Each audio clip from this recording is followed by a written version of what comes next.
Halika nga. Halika. Inay, panahon na ho siguro para sabihin niyo sa akin ang totoo. Si William Imperel, ho ba ang itay ko?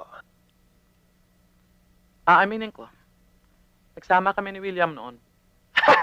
Tama pala si Doña Gracia. Hindi pa ako tapos. Sinabi ko lang sa'yo na nagsama kami ni William. Sinabi ko ba sa'yo siyang itay mo? Hindi nga ho, pero sabihin niyo sa akin ang totoo. Inay naman once and for all. One question, one answer. Si William Imperel ho ba ang itay ko? Secret! Inay naman, huwag na tayo magbiroan. Abe, maghuhubad ho ako dito pag hindi niyo sinabi ang totoo. Aba, di maghubad ka. Hindi niyo ako pipigilan kahit maghubad ako? Secret pa rin.